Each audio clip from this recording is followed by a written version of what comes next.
Okay, this is a book for our summertime to study. It's called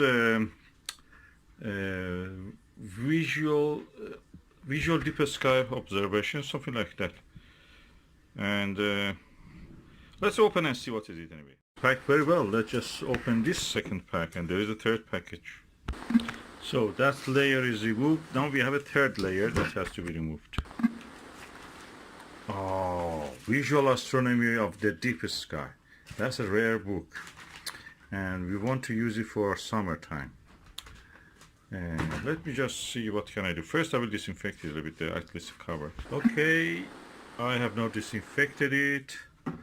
I'm grateful for this book to be have been sent for us. It will be put in good use. Visual Astronomy of the Deep Sky by Roger N. Clark, PhD, Cambridge University, which was authorized to publish books by the King Henry VIII in 1584, and the Sky Publishing Corporation have cooperated with them.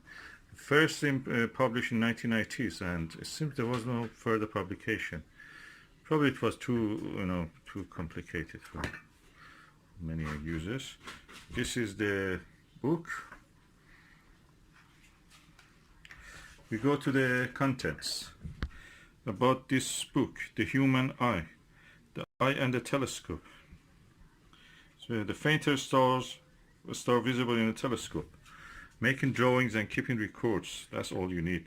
A case study, the Whirlpool Galaxy, Messier 51, a visual atlas of deep sky objects, and it goes on to the end of the book in page 244, then has appendices, suggested reading, the star clusters for finding your limiting magnitude, air mass, atmospheric extinction and other calculations, symbols and their definitions, a catalog of deep sky objects, optimum detection, magnifications for deep sky objects, and bibliography and index. I must say it's a very comprehensive book. It has a photograph credits, like all the star books. Most comprehensive study, at least available to me, of the issues about vision and seeing. So you can see, for example, M42. This is M42. As you see, overexposed image. You don't see any detail. For all my childhood, I was wondering when they said, what is trapezium? I could not see trapezium in any of the photographs, but I could see these little stars there, and I was thinking this is the trapezium. And if they were not overexposed and they were providing some drawings, it was better. And you see the more drawings of the, actually I've seen these wisps with my Meade LX90 and LX200 Schmidt-Cassegrain telescope. And this is the central part at the Hubble Space Telescope or something like that. No, it's not Hubble. But you see the two stars, Theta is somewhere here, blurred, and that's what you will see in reality. So drawing is superior in that case for me. And this is really nice. Oh, that's the Horsehead Nebula. I've seen something like this, but I never could see it. Probably my sky is not as dark. I used filter even, I couldn't see. I could see wisps around here, but the silhouette of this dark against bright background, I never could see it. I had to try to photograph it. But I could see the Flame Nebula actually. The Flame Nebula, which is somewhere here. Yeah, I could see the Flame Nebula clearly. And all around this area, all around the stars here, the belt of the Orion, you can actually see the nebulosity here. So this is a nice book in that sense that it has drawings. I like the fact that they show this this is one of the planetary nebula, M46. It's the photograph, and this is the drawing of it. Drawing, I found it more useful than a photograph. Photograph is overexposed, it shows more than what you can actually see. But drawing is really helpful. Somebody has looked at it. The same here with nebulosity here, you don't see it here. Or faintly you see it if you have the original print. In this one I can barely see it. But in this one you can see there is nebulosity here. Well, at least I can see.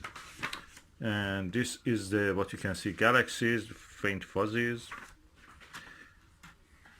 Oh, I like this book. This is for me a new development.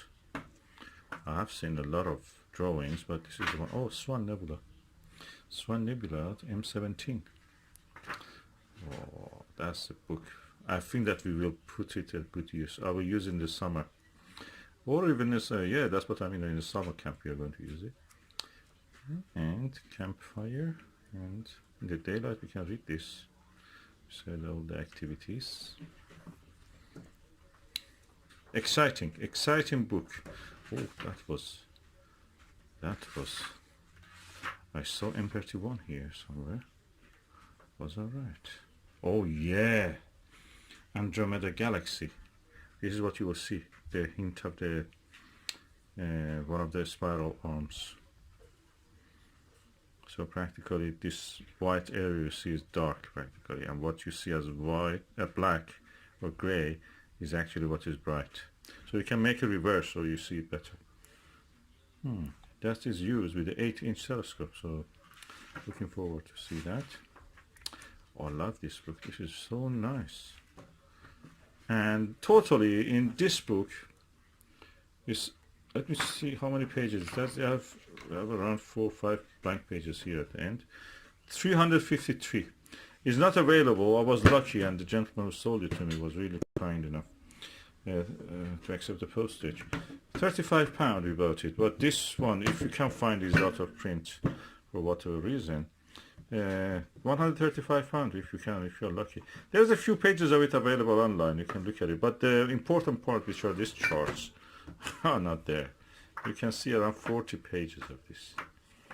I'm so delighted that we have now this book, and looking forward to read and enjoy this book with everybody else.